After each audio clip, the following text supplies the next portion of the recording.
Hello दोस्तों, polytechnic education में आप सभी लोगों का हार्दिक दिल से अभिनंदन है। जैसा कि दोस्तों आप सभी को मालूम है, पॉलिटेक्निक कॉलेज के विद्यार्थियों की एग्ज़ाम ऑनलाइन के माध्यम से चल रही है। बहुत सारे इशू आ रहे हैं, तो उन्हीं को देखते हुए मैंने ये वीडियो बनाया है। दोस्तों बहुत से विद्यार्थियों ने कमेंट किया है कि उनका इंग्लिश क्वेश्चन और हिंदी क्वेश्चन बुक अलग अलग है।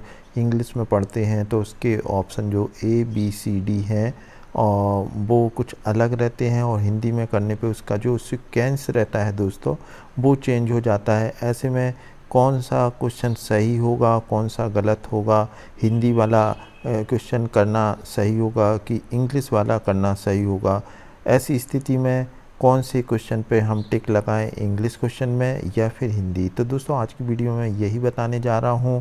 और दोस्तों कई विद्यार्थियों ने पूछा है कि मतलब सिंह की वैल्यू 1 थी और पेपर सबमिट कर दिया, तो ऐसे में पेपर सबमिट माना जाएगा या नहीं, ये भी मैं आपको बताऊंगा। और सबसे ज़्यादा इशू कैमरे का भी आ रहा है, क्या करें कैमरे में मेरी फ़ोटो नहीं आ रही है। और दोस्तों और भी कई विद्यार्थियों के कमेंट थे, जैसे कि एक विद्यार्थी ने लिखा है कि मुझे गूगल से आंसर नहीं मिल रहे हैं, इसका आंसर दें। मैं बहुत कमेंट कर रहा हूं सर, पर आप मेरे कमेंट का जवाब नहीं दे रहे हैं। तमाम ऐसे सवाल जिनका कभी कभी आंसर नहीं दे पाते हैं, लेकिन दोस्तों आज की वीडियो में मैं सभी क्वेश्चन का आंसर देने जा रहा हूं सब। और आप लोग ये ध्यान से देखें, नहीं तो कहीं आपकी मेहनत पूरी पानी में ना फिर जाए। यदि आपने इस तरीके से नहीं किया तो फिर आप हो सकता है आप कहें कि मैंने जो क्वेश्चन पेपर अटेम्प्ट करा था बिल्कुल सही किया था, 100% नंबर आना चाहिए, और पता चला आपके नंबर काफ़ी कम आए और इवन आप फेल भी हो सकते हैं। तो दोस्तों पूरी वीडियो देखें और आप लोगों को पता चल जाएगा कि आपको कौन सा वर्जन मतलब जो है क्वेश्चन का अटेम्प्ट करना होगा ऐसी स्थिति में। ऐसी स्थिति इसलिए कि दोस्तों जैसे मान लो कोई विद्यार्थी है और इंग्लिश क्वेश्चन पढ़ रहा है, उसको इंग्लिश क्वेश्चन समझ में नहीं आ रहा है, उसने हिंदी क्वेश्चन और मैं जाके उसे पढ़ा, लेकिन दोस्तों जो ऑप्शन है वो चेंज हो रहे हैं। जैसे मान लो ABCD है तो DABC हो गया हिंदी में।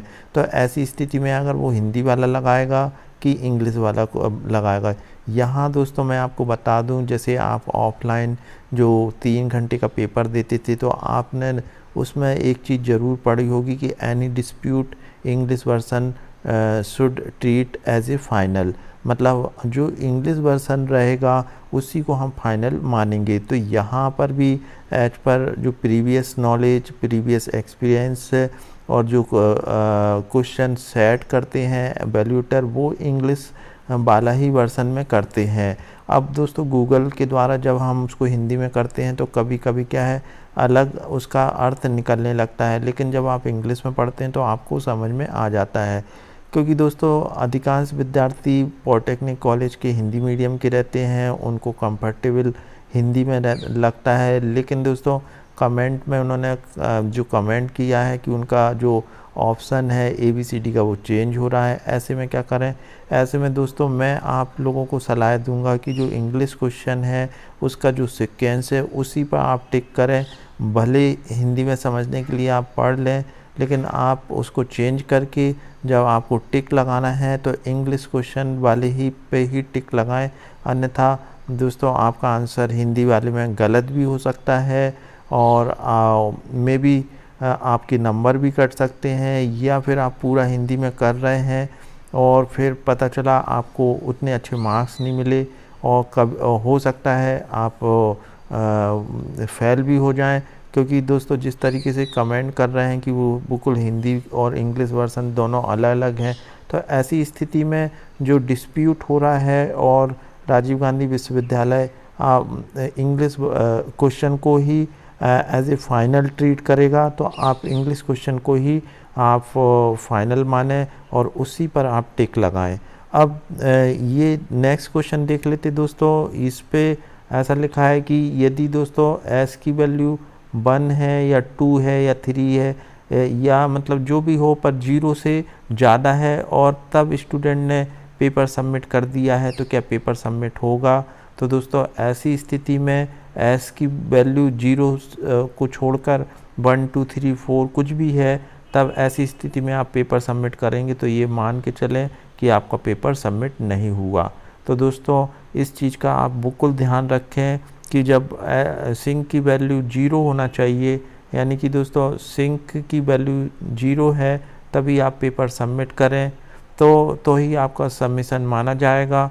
अब जैसे दोस्तों मान लो 2 घंटे होने वाले हैं और यदि आपने पेपर सबमिट नहीं करा है और सिंक की वैल्यू 0 है, तो भी जैसा कि RGPB की ऑनलाइन टीम ने बताया कि आपका ऑटोमेटिक सबमिट हो जाएगा। कभी आप नहीं कर पाए क्योंकि एस की वैल्यू 0 होना ज़रूरी है। यदि 2 घंटे हो गए और एस की वैल्यू 1 है तब फिर आपका नहीं सबमिट होगा। इसके लिए दोस्तों आप क्या करें कि मैंने जैसे आपको पूर्व में सलाह दी थी कि 2 मिनट पहले आप अपना पेपर सबमिट कर दें, वहाँ पे देख लें कि सिंक की वैल्यू 0 है। यदि दोस्तों 0 नहीं है तो आपको जैसा मैंने बताया था कि आप विंडो क्लोज़ करके रीस्टार्ट कर दें और जितने क्वेश्चन आपने अटेम्प्ट किए हैं वो सर्वर के पास पहुंच गए हैं, चाहे तो आप स्क्रॉल करके भी देख सकते हैं, तो वो आपके टिक लगे हुए होना चाहिए।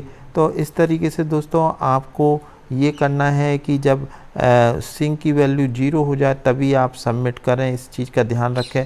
अब ये 0 कैसे होगी दोस्तों, तो ऐसी जगह पर आप बैठें जहाँ पर इंटरनेट बढ़िया चलता हो, इंटरनेट की कोई प्रॉब्लम ना हो, तो ये सारी चीज़ें आपको देखना होगी। और इसी के साथ साथ आप रिफ्रेश का बटन बिल्कुल भी ना दबाएं, नहीं तो आप एग्ज़ाम से बाहर हो जाएंगे, जैसा कि RGPB की ऑनलाइन टीम ने बताया है। यहाँ दोस्तों लास्ट क्वेश्चन ये है, क्या करें कैमरे में मेरी फ़ोटो नहीं आ रही है। तो दोस्तों कैमरे में फ़ोटो नहीं आ रही है, इसमें आप लोग घबराएं नहीं, ये RGPB की ऑनलाइन टीम का मैटर है। उनको भी मालूम है कि बच्चों की फ़ोटो नहीं आ रही है, तो इसमें आपको कोई वार्निंग नहीं मिलेगी। और वैसे भी आप सभी को मालूम है RGPB की जो एग्ज़ाम है वो ऑनलाइन के माध्यम से ओपन बुक से ही चल रही है, तो कैमरे का इतना बड़ा इशू नहीं है, क्योंकि आप मोबाइल का भी यूज़ कर सकते हैं और बुक का भी यूज़ कर सकते हैं, अपने नोट्स का भी यूज़ कर सकते हैं।